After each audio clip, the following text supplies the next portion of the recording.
હસ્તાક્ષરનો મતલબ જ એ છે કે એ પ્રોમિનન્ટ હોય, પ્રભાવશાળી હોય, પસંદ આવે એવા હોય અને એ બીજાને એકદમ જ રીતે હસ્તાક્ષર જ્યારે આપણે કરીએ ત્યારે એક વાતનું બહુ મોટું ધ્યાન રાખવાની જરૂર છે કે ક્યારે પણ ઊભા સિગ્નેચર ના કરવી.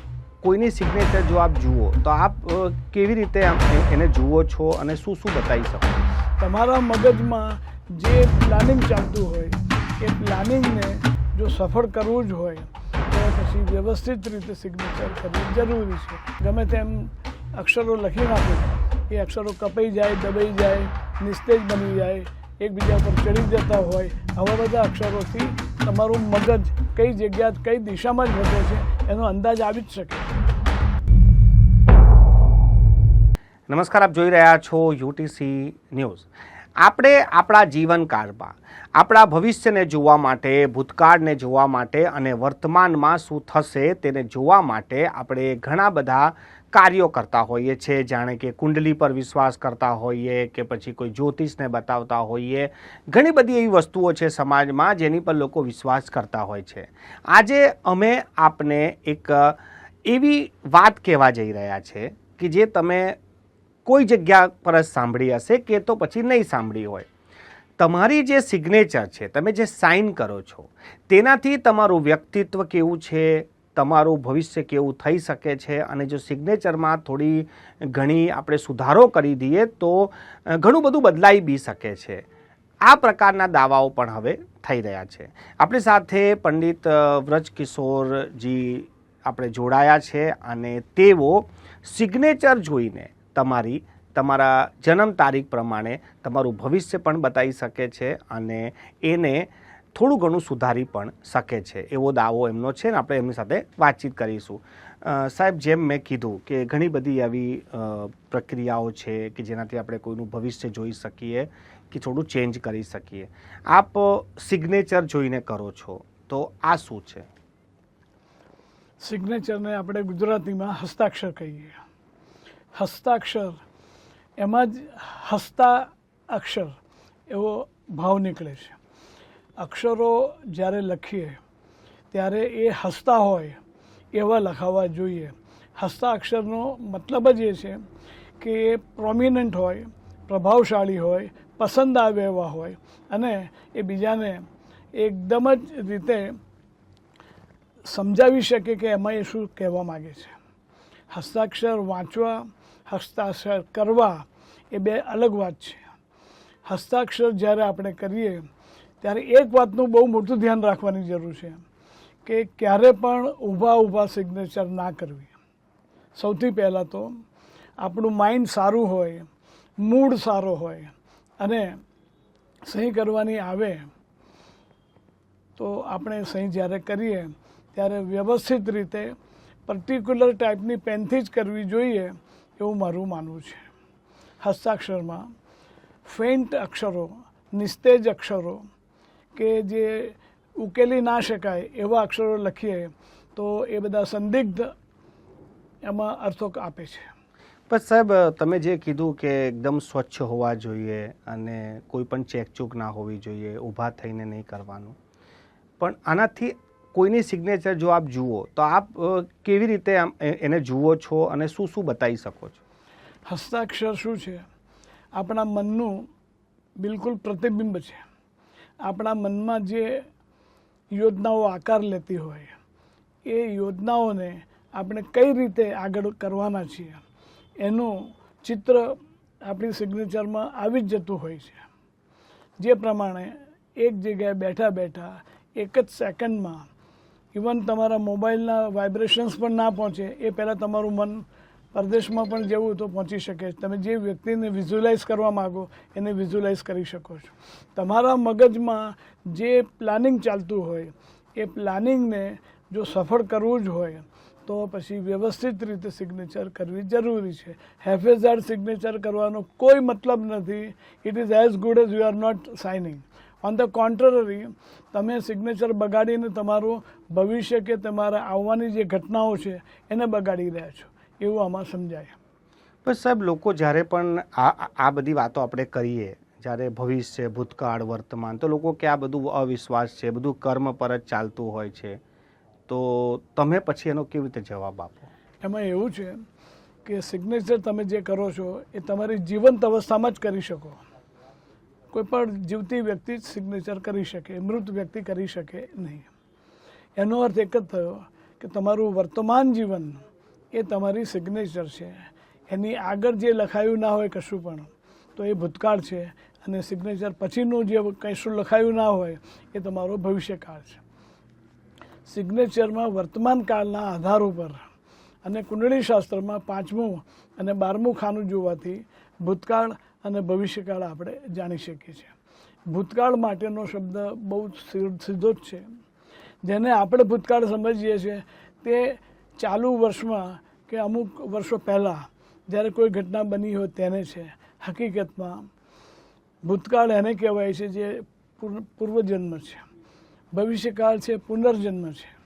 બાકી દરરોજની બનતી ઘટનાઓ છે એમાં ભૂતકાળ તમે સમજતા હો તો એ તમારી સિગ્નેચર ઉપર જ આધારિત હોય એ આપણે વાંચી જ શકીએ. અને એટલા જ માટે અમે ઇન્સિસ્ટ કરીએ છીએ કે સિગ્નેચર જ્યારે લખો ત્યારે એનો અર્થ સમજાય એ રીતે લખો. તમે ગમે તેમ અક્ષરો લખી નાખો, એ અક્ષરો કપાઈ જાય, દબાઈ જાય, નિસ્તેજ બની જાય, એકબીજા ઉપર ચડી જતા હોય, આવા બધા અક્ષરોથી તમારું મગજ કઈ જગ્યા કઈ દિશામાં જ વધે છે એનો અંદાજ આવી જ શકે છે. પરંતુ તમે જે આલ્ફાબેટ્સ જે પ્રમાણે હોય, જે ભાષામાં સિગ્નેચર કરીએ એ ભાષાની આપણે એક્રોફોનોલોજી કરી શકીએ. એક્રોફોનોલોજી એટલે આપણે જે લખીએ એને એક્રોફોનોલોજી કહેવામાં આવે છે. આપણે જે સિગ્નેચર કરી એને એક્રોફોનોલોજી કહેવામાં આવે છે. એના ઉપરથી જે વાઇબ્રેશન્સ મળે, એના જે બંધારણના નિયમો છે એને આનુષંગિક જે આપણે વિચારીએ એ બધું સિગ્નેચરના સ્ટડીથી જ ખબર પડે. અને એટલા જ માટે સિગ્નેચર સારી હોય તો રિઝલ્ટ પણ સારું. થાળીની અંદર વ્યવસ્થિત મૂકેલું ખાવાનું હોય એ ખાવાનું મન થાય. એમાંથી સારી સોડમ આવતી હોય તો ખબર પડે કે ભાઈ ખાવાનું કેવું બન્યું છે. ખાધા પછી તો ખબર પડે જ છે. એવી જ રીતે સિગ્નેચરમાં તમે જે પીરશો, ઘણા લોકોને આદત હોય છે કે ઇનિશિયલ લખે ખાલી. ધારો કે તમારું નામ છે મનોજ, તો મનોજનો એમ જ લખે, તો એમાં ANOG જે બાકી રહ્યા એને શું કરવાનું? જો તમે એ જ ના લખો, તમારી પોતાની જ આઈડી તમે ક્લિયર ના કરો તો એની અંદર પ્રશ્નો ઊભા થાય. તમને થાળીમાં એક જ વસ્તુ મૂકો તો એક જ વસ્તુ ખાવા મળે. થાળીમાં 8 વસ્તુ મૂકી હોય તો 8માંથી તમને જે પસંદ હોય તો ખાઈ શકો. એવી રીતે મનોજ આખું લખો. શર્મા લખતા હો તો શર્મા લખો. શર્મા લખો છો ત્યારે તમે તમારી જે પારિવારિક જવાબદારીઓ છે એને તમે અટક જે છે અમારું છે કે જે અમારા ઘણા લોકોની અટક ગોત્ર પરથી આવતી હોય છે, તો એ પ્રમાણે તમારે તમારા પરિવારનું ધ્યાન રાખવાની તમારી જવાબદારી છે. પરંતુ આપણે તો ઘણીવાર સિગ્નેચર કરી એની નીચે અંડરલાઇન લખતા નથી, એની નીચે ગમે તેમ મીંડા મૂકીએ છીએ અને જવાબદારીઓ વહન કરી લઈએ છીએ. જો જવાબદારી વહન કરી લેતા હોઈએ તો એ પૂરી કરવી જ પડે. કોઈ પણ સારું કે ખોટું કર્મ કરો એ સિગ્નેચરમાં ડેપિક્ટ થાય જ છે. સાહેબ, તમે જેમ 2 વસ્તુ કીધી કે અંડરલાઇન અને ડોટ, લોકો લગભગ જ્યારે સિગ્નેચર કરતા હોય તો અંડરલાઇન કરી દેતા હોય છે, તો આ અંડરલાઇનનો મતલબ શું? અંડરલાઇન એને સિસ્ટર લાઇન કહેવામાં આવે છે. કલ્યાણકારી રેખા છે. એ તમારા જીવનની ઘટનાઓ સાથે સાથે જોડાયેલી, સાથે સાથે જ ચાલે છે, તમારું રક્ષણ કરે છે. અને અંડરલાઇન હોય તો તમને સપોર્ટ મળે છે. હવે સપોર્ટ મળ્યા પછી તમે એની નીચે 2 ટપકા કરી દીધા એટલે તમે એ પર્ટિક્યુલર જે એરિયામાંથી પસાર થતા હો ત્યાં તમારા ટપકા આવ્યા એટલે ત્યાં તમારે જવાબદારી લેવાની આવે. અને એ જવાબદારી તમે કન્ફર્મ કરી છે ડોટ લખીને. ડોટ નથી લખતા તો કોઈ જવાબદારી નથી આવી. જવાબદારી એની જાતે આવે તો એને ફૂલફિલ કરવી એ આપણી ફરજ છે. પણ આપણે સામેથી જ ચાલી અને ઊંટ પાંચેરી મારા પગ પર પડ એવી જો પરિસ્થિતિ લાવીએ તો એની અંદર એને પૂરી કરવાની પૂરી જ જવાબદારી આપણી છે. અને એમાં ફાઇનાન્શિયલ લોસીસ મેજર આવતા હોય છે. ઘણા લોકોને ટેવ હોય છે, ઓળખાણ બતાવે, પાનવાળાની દુકાને જાય, બીજાને પાન ખવડાવે કે તારું તો પાનના પૈસા જ નહીં લે, એવી રીતે કહે છે, તું આપી જો તો પૈસા નહીં લે. એ પોતાની મહત્તા બતાવે છે. કે ભાઈ એની એટલી બધી ઓળખાણ છે કે પાનવાળો તમારા પૈસા નહીં લે અને આ ખવડાવવા છે એ જ ખવડાવવા માગે છે. પૈસા આપવાની એની ઈચ્છા છે. પૈસા કોના ગયા? જે માણસે ખવડાવે તેને ગયા, પાન ખાધું તેને નહીં. એટલે આ રીતની જે પરિસ્થિતિ નેચરલ વેમાં રેગ્યુલર રૂટીનમાં આપણે કરતા હોઈએ છીએ એ રીતે એની અંદર સમજી વિચારીને આગળ વધવાથી આપણે કન્ટેન થઈ શકીએ છીએ અને એમાં જે કંઈ પણ બચત થાય એ કુટુંબની વ્યક્તિઓમાં શેર કરી શકાય છે. સાહેબ, જ્યારે આપણે કોઈ પણ વ્યક્તિ જ્યારે સિગ્નેચર કરતા શીખે છે કે હવે મારે સિગ્નેચર કરવા પડશે, તો આપણા સમાજમાં એવું છે કે ફેન્સી અને સ્ટાઇલિસ્ટ સિગ્નેચર હશે તો મારું પ્રભુત્વ નામશે કે ખૂબ સારી સિગ્નેચર છે. તો આ જે વસ્તુ છે એને કેવી રીતે જુઓ? આમાં એવું છે, જે વ્યક્તિને જે ગ્રહોની અસર એ પ્રમાણે એ સહી કરતો હોય. કોઈ શુક્ર પ્રધાન હોય, આર્ટિસ્ટિક વ્યક્તિ હોય, રચનાત્મક વ્યક્તિ હોય, પેઇન્ટ સાથે કે ચિત્રકામ સાથે જોડાયેલા હોય, એ લોકો ફેન્સી સિગ્નેચર કરતા હોય. કોઈ કરવા માગતું હોય એ સુધારો છે તો એ એરિયાની અંદર એમણે ઘૂસવું પડે. આની અંદર સિગ્નેચર જ્યારે આપણે કરેક્ટ કરીએ, જો નેગેટિવ હોય તો, પોઝિટિવ હોય તો કરવાની કોઈ જરૂર નથી. આદર્શ સિગ્નેચર અમે જેને આઈડિયલ સિગ્નેચર કહીએ, એ આઈડિયલ સિગ્નેચર જે તમે કરો એની અંદર પ્રપોર્શનેટ સિગ્નેચર હોય, વંચાતી હોય, પૂર્ણ રીતે એમણે નામ, પિતા એટલે મિડલ નેમ અને અટક એ બધું એમાં લખેલું હોય, વંચાતું હોય, એકબીજા પર અક્ષરોની આડઅસર ના થતી હોય, આવી સિગ્નેચરો એની નીચે અંડરલાઇન પણ પ્રોપરલી કરેલી હોય તો એનો મેસેજ કન્વે થાય છે. એમાંથી એ ખબર પડે કે આ આદર્શ સિગ્નેચર છે.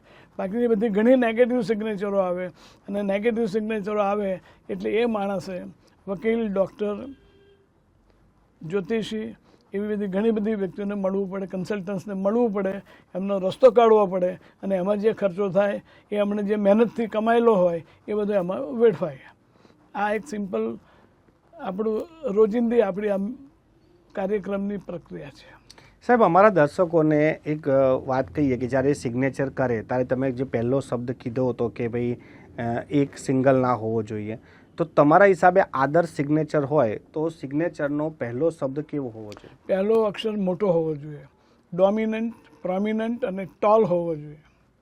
એ હોય તો એનો પ્રભાવ જે રીતે મોબાઈલનો ટાવર્સ ઊંચા જ હોય છે, બિલ્ડિંગોથી પણ ઊંચા ઘણીવાર હોય છે, તો એના વાઇબ્રેશન્સ કે એના જે રેઝ નીકળતા હોય એ બધે પહોંચી શકે. એવી રીતે આખી સિગ્નેચર એ આપણું વ્યક્તિત્વ છે. આપણા વ્યક્તિત્વને ટેકન કેર કરે એવી સિગ્નેચર આપણે કરવી જોઈએ. એ કરીએ તો બધું ધ્યાન રહે અને ધ્યાન રહે તો બધી વસ્તુ સચવાઈ જાય. તો વધારાની આપણે પ્રવૃત્તિ ના કરવી પડે અને સમય ભગવાનની આરાધનામાં, પૂજા અર્ચનામાં આપણે આપી શકીએ. કોઈ પણ કોમમાં જન્મ્યા હોય, હિન્દુ હોય, મુસ્લિમ હોય, શીખ હોય, ઈસાઈ હોય, કોઈ પણ હોય, બધા જ ભગવાનને એમના ધર્મગુરુને કે એ લોકોને માનતા જ હોય છે. અને એમાં એ માટે સમય કાઢવાનો આપણા જીવનમાં અમુક આશ્રમો આપેલા છે કે ભાઈ વૃદ્ધાશ્રમ, વાનપ્રસ્થાશ્રમ, બાલ્યાવસ્થા અને યુવાવસ્થા ને એ બધી, એટલે એ સમયે એ બધી વસ્તુ કરવાની આવે છે. માતા પિતા બની ગયા પછી જવાબદારી બાળકોની આવે છે અને એ બાળકો જ્યારે માતા પિતાનું ધ્યાન ના રાખતા હોય, વૃદ્ધાશ્રમમાં મોકલતા હોય, ત્યારે જે પરિસ્થિતિ ઊભી થાય છે ને એ તો એની વેદના મા બાપને જ ખબર હોય. સાહેબ, છેલ્લો સવાલ કે તમે આ જે સિગ્નેચર પર તો કામ કરો છો, મેં સાંભળ્યું છે કે તમે જન્મ તારીખ અને સ્થળ જોઈને એની કુંડલી બનાવો છો અને આખો એની એક રિપોર્ટ બનાવો છો. આ શું છે? એને અમે લોકો સિગ્નો હોરો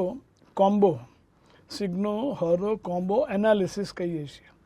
જેમાં સિગ્નેચર વિશેની પણ માહિતી હોય, એના બી ડાયાગ્રામ બને, એની અંદર પણ ગ્રાફોલોજી બનતી હોય અને કુંડળી શાસ્ત્ર પ્રમાણે જન્મ સ્થળ, એના અક્ષાંશ રેખાંશ, જન્મ સમયના આકાશી ગ્રહોની પરિસ્થિતિ, આ બધાનું અમે તારણ કાઢીએ છીએ. અને તારણ કાઢી અને એના ઉપરથી કોઈ પણ વ્યક્તિનું ભવિષ્ય જાણી જ શકાય છે. અને કોઈ પણ વ્યક્તિને કર્મ તો કરવાનું જ છે. કર્મ તો મુખ્ય જ બાબત છે. જો કર્મ નથી તો કશું જ નથી. કર્મ ના કરે એ માણસ પેરાસાઇટ બનીને જ રહે. જે માણસો વિકલાંગ હોય છે એ લોકોથી કંઈ થઈ શકતું નથી હોતું. એ લોકો શું કર્મ કરે છે? આરામ સિવાય બીજું કંઈ કરતા નથી. માણસમાં અને પશુમાં જે ફેરફાર છે તે આ જ છે. ભગવાને માણસને બુદ્ધિ આપી એટલે એને કર્મ કરવું પડે છે. કર્મ તો પ્રાણીઓ પણ કરે છે, પરંતુ એ લોકોને કોઈ ઓફિસે જવાનું નથી હોતું, એ લોકોને બીજું કંઈ પૈસા કમાવા માટે બીજું કંઈ કરવાનું નથી, તેમને ખોરાકી માટે કંઈ કરવાનું નથી હોતું. બુદ્ધિ આપી ભગવાને એટલે તમારે એનું પેટું રળવા માટેનો વ્યવસ્થો કરવો જ પડે. પ્રાણીઓ નહીં કરવો નથી પડતી. જેટલા માણસો છે તેનાથી વધારે પ્રાણીઓ છે, અને એનું ધ્યાન કોણ રાખે છે? એનું ધ્યાન ભગવાન જ રાખે છે. અને બધાને ખાવાનું મળે છે, કોઈ ભૂખ્યું સૂતું નથી. અને એ માટે કર્મ સારું કરીએ તો તમે બીજાને બી ખવડાવી શકશો, તમે તો ખાઈ જ શકશો, પરંતુ સુખાકારી, ઐશ્વર્ય અને આજનો જે ટ્રેન્ડ ચાલે છે, દરેકને લાખોપતિ કરોડોપતિ જ બનવું છે અને ઓછી મહેનતે બનવું છે. ઓછી મહેનતે બની શકાય, પરંતુ એ માટે પણ સારી સિગ્નેચર કરવાનું કર્મ તો કરો જ, તો તમે સારું કર્મ કરી શકશો. એ આનો સંદેશ છે. સિગ્નેચર એ જીવંત અભિવ્યક્તિ છે કોઈ પણ માણસની, અને એને જો સુધારી શકતા હો તો હું એવું માનું છું કે જીવનમાં તમારું કર્મ સુધર્યું એટલે તમારા ગ્રહો સુધરી ગયા, અને તમે જ્યાં જ્યાં વળાંક લો એ પ્રમાણે તમે એ એરિયામાં જઈ શકો. ખૂબ ખૂબ આભાર. અમારી સાથે ચર્ચા કરવા માટે આ હતા પંડિત વ્રજકિશોરજી, અને જેઓ સિગ્નેચર જોઈને ભવિષ્ય બતાવી શકે છે, અને જો સિગ્નેચરને તમે એમના કયા પ્રમાણે થોડી ચેન્જ કરી નાખો તો તમારી આવનારી જે સમસ્યાઓ છે તે પણ દૂર થઈ શકે છે. આ સિગ્નેચર પર અમારો ખાસ કાર્યક્રમ હતો. તમારા પણ કોઈ સવાલ હોય તો તમે અમને કોમેન્ટ બોક્સમાં લખી શકો છો. વ્રજકિશોરજી એનો જવાબ પણ તમને જરૂરથી આપશે.